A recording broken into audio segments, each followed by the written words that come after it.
अब हम लोग मानव पाचन तंत्र का 5वां भाग पढ़ेंगे। कौन सा है वो? बड़ी आंत। तो बड़ी आंत के बारे में हम लोग जानते हैं।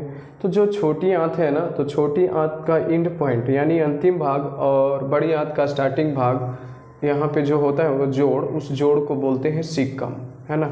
एग्जाम में आता है कि सिक्कम कहाँ पे पाया जाता है, तो ये सिक्कम है। फिर यहाँ से भोजन जो है आगे बढ़ता है बड़ी आंत में। तो बड़ी आंत में अपचा भोजन, पानी युक्त भोजन, हम लोग को पता है कि कायम पहले लसलसा टाइप के होता है, फिर आगे तरल रूप में हो जाता है जो चाय, यानी कि तरल रूप यहाँ हम लोग को पहुँचता है बड़ी आंत में, तरल यानी कि पानी रूप में। तो इसमें जल को अवशोषित कर लेता है, अवशोषित करके धीरे से यहाँ पे आपका मलाशय में स्टोर होता है और टाइम टू टाइम मल द्वारा बाहर आते रहता है। तो ये हो गया हम लोग का बड़ी आंत का काम, यानी कि जल को अवशोषित करना भोजन से और अपचा भोजन को फिर बाहर करना। तो ये आहार नाल का अंतिम भाग है। तो इसमें जो है बड़ी आंत के 2 भाग होते हैं। एक होता है पहला भाग मलाशय या जिसको रेक्टम बोलते हैं, यानी कि जहाँ पे मल स्टोर होता है यहाँ पे, और टाइम टू टाइम मल द्वारा बाहर जाता है। और दूसरा भाग होता है कोलन, यानी कि जहाँ पे छोटी आंत का भाग एंड होता है और बड़ी आंत का भाग शुरू होता है, उसको बोलते हैं कोलन। तो ये बड़ी आंत को 3 भागों में बांटा गया है, यानी कि कोलन को। तो ऊपरीगामी कोलन, अनुप्रस्थ कोलन और अधोगामी कोलन।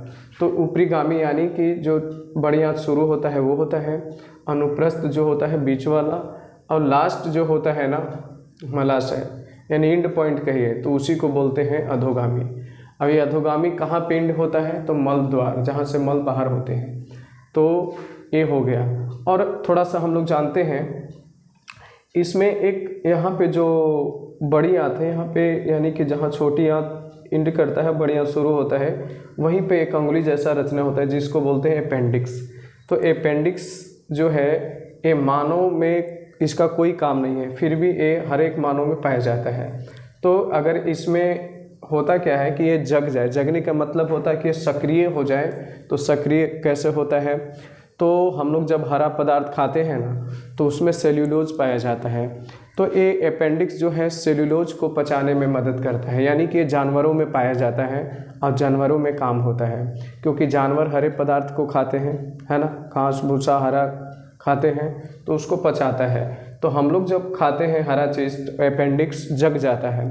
अब जगने की वजह से क्या होगा, इसके लंबाई बढ़ने लगते हैं, तो हम लोग को पेट में दर्द शुरू होने लगता है। फिर डॉक्टर के पास जाते हैं तो हम लोग को चेक करता है, फिर बताता है कि आपका अपेंडिक्स बढ़ रहा है। तब हम लोग इसको ऑपरेशन करके यहाँ पे काट के इसको निकलवा देते हैं।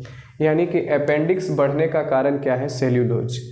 ये पचाने शुरू कर देता है जिससे बढ़ना शुरू हो जाता है। तो ये हम लोग का अवशेषी अंग बोला जाता है। एग्जाम में पूछता है कि मानव में कौन सा अवशेषी अंग है? अवशेषी अंग कहने का मतलब जिसका कोई काम नहीं, तो ये होता है आपका अपेंडिक्स। तो इस प्रकार हम लोग शुरू से अंत तक आहार नाल के सारे भाग को पढ़ लिए हैं।